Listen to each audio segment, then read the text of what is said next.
Hello YouTube, and this is Industrial Illusions Representative. Today I'm going to show you some combos and ways, you can destroy your opponent with cubics. So, yeah, this is the exact same deck I profiled 2 weeks ago about, and I'm going to show you some things that you may already know, or just stuff that I've used to get me out of sticky situations. Not really such combos, because this deck isn't really a super combo based. It's more of playing your cards right and being able to, stall your opponent so you can get to your proper pieces to attack for game, or even burn, or just even have the littlest guys do damage. So what you're going to want to do is obviously the first thing you want to do is go second.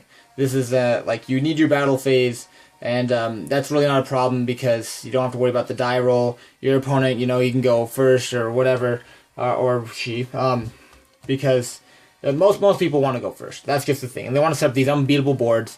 At least for right now, until Link Summoning comes about, then I believe cubics will get a lot better. But for just talking about other stuff and moving on, this is I guess your standard board for like Wind Witch, Eidolon, and all this other stuff, and artifacts.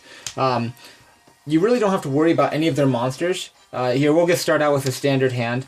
Well, if we drew Maxi, let's go on this scenario where we don't draw Maxi. Any Maxi. Gosh, yeah, those float to the top. So yeah, we do have these. As a matter of fact, this hand is really, really crappy. But we'll see how we can work around with it. We'll be drawing an extra card. This is actually a lot better. But at the same time, if they have ways of negating your stuff, especially with a hand this bad, I'm a little disappointed at expressing something, but generically they'll have like one or even two negates, or even like a Drance. Let's just say the Zodiac matchup, let's start with this right now. We really don't have any problems with anything super big, so except for the back row, so you want to quickly get rid of that. And it's getting rid of that Solemn Warning or Strike, that's actually pretty good. And then having this in grave, having any of your spells or traps in your grave, it's actually really, really good. Because cubics, every single spell and trap is usable in the graveyard, with the exception of actually this card. So moving forward, we can actually normal summon this guy, and regardless if they Dranciate it or not, he can still die, but you can still send your Cubic Karma. And this is just the basic thing, sending this and banishing it to search for this Crimson Nova. Crimson Nova is the best card in the deck, and you want to get to him as quickly as possible. And if they do Dranciate you, or get rid of your guy, you can activate this, because the effect of this card is whenever a cubic monster is destroyed by battle or leaves the field, which is really, really good. You can banish this and then pretty much special summon any cubic monster from your deck, level 4 lower, ignoring it, summoning conditions, yada yada yada, and it also can't be destroyed by battle card effects. In this case, you do that, and you can either search or go into that. But in this point, you would do that and summon him. And if you had the option of, let's just say, Wave or another Karma, pretty much at your disposal, and getting rid of these guys, pretty much this is a indefinite game. Even without these, it is still pretty game, because you attack into that, even if they equip Viper, or not equip, but attach Viper as a material, it's still going to be really, really good. Just, it's unaffected, so you can do that, and then his other ability will activate, and he'll, attack again, and then you'll pass turn, and he'll burn 3,000, and hopefully that's game. With these, it's indefinitely game. And just, if any of you don't know the exact effect of this, I'm just going to briefly go over it. He's summoned, like High Priestess Prophecy, gives to reveal 3 cubic cards with different names from your hand. You special summon him out. And then at this point, he's unaffected by monster card effects that are activated, whose monster's attack is original attack is 3,000 or less. So it would have to be 3,100 or higher to even affect it. So right now, anything in the meta other than like Elysium doesn't hurt this guy at all.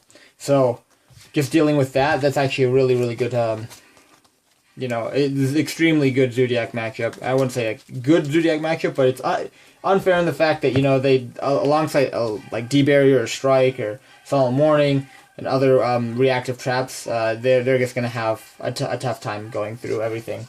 Now with, let's just say, Zoo Eidolon, this is pretty much a standard board for, not Zoo Eidolon, Wind Witch Eidolon. They'll have like a Sanctum, I don't think, they don't really run Strike, but, so they'll have a Sanctum and yada yada yada. This is actually an extremely good hand, so you really don't have to worry about anything here. Because they have their Negator, they have the Crystal Wing, but at this point, you can just, shake your opponent's hand, because all you have to do is reveal 3 to get this guy out. Artifacts and whatnot, they don't really react with you with spells and traps. Their monsters do all that work. Alongside Sanctum, you don't want to snipe a Sanctum with your Twin Twister and get your own guy popped. But Moral Tech does nothing to this because its original attack is 2100. So you'll just, proceed with killing them. Even if they negate 1, you can still go out about doing this. And as a matter of fact, if you had another guy in grave, you could even negate the Crystal Wing and, attack straight through the Crystal Wing. But at that point, you would Cubic Wave or Cubic Karma to boost your guy up. And even Alistair, the Invoker, putting that at 35, he'd still die, and then you can just burn them for a game. But I actually, pretty much the best thing you want to do is actually get Cubic Karma out, so you can send your 3 copies of V-Gem, the Cubic Seed, to increase this guy to 56, and then activate, Cubic Wave to double it to like 12,000 or something like that. And then at that point you can Cubic Wave banish, any amount of Cubic Seed from your graveyard or any other cubic monster to, negate your guys' effects. As such, cubic counters mean Fiendish Chain, pretty much. Yeah, and this is actually a really good board for them. If they end with this and this, I know it's standard, pretty much, for them, but, even then, I've dealt with, this matchup, and it's been really easy to get over. Yeah, this is actually just my impromptu Drancia. So, just in case you're confused a little bit ago. Now, there's a couple other things where it's actually, I've had this guy, like, he got striked or something, or he got sent to grave. I was facing this, like, 60 card Zoo Shadals or something, and it was at the point where I had like a whole bunch of stuff in grave. I used Cubic Wave to Fiendish all their stuff, and I actually had Dues of the Meteor Cubic Vessel. I actually activated it to boost this guy up really high. As a matter of fact, I actually first boosted him up with Cubic Karma, and at that point I activated Cubic Wave to boost up him, so he was at like 40 something, and then he attacked, and he pretty much dealt a lot of damage. And at that point, just that little minute damage left, you can just summon these littler guys, and they can do lots of good things. Alongside the fact of your protective plays. Just going over your protective plays, if you really aren't really certain, and if you're actually going first, you'll want to make sure you send Unification of the Cubic Lords to the graveyard, because these 2 alone can get you pretty much, safe. It's like almost as good as activating Woboku at standby phase, because they can board wipe whatever, banish it, anything. Unification will go off. You can banish it, and then you can special summon any guy, typically him, and depending on the circumstances, you can actually special summon another one of him and send this. So even if they do the same thing again, none of these are hard ones per turn, so then you can banish that and do the same thing over again, pretty much 2 more times after that. And at that point, you can just send, a Karma to add stuff. There is one more thing, using this card in particularly. These guys are really hard to get out. Unless your opponent, does nothing and you set 3 seeds or something, or get this guy out and they don't attack, you can bring this guy out, and we all know what he does. He pretty much gains 3,000, he can attack 3 times.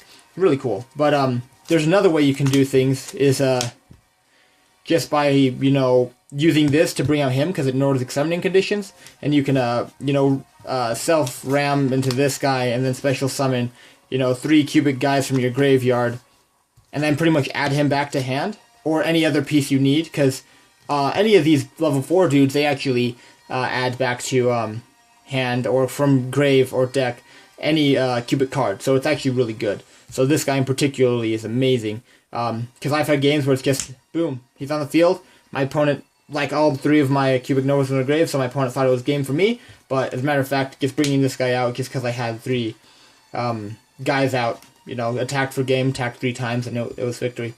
You know, I couldn't... Also, this guy is in, as I explained before in my last video, is an honorable mention as well, because just these little Gaga Cowboys and everything, they work so well in the deck. Not only that, but you can, you know, do that and search and go off completely with this guy, bringing out your Cubic Seeds, and then adding your specific man. I forgot what he was, but I think his name is Vulcan Dragon. Yeah, this guy.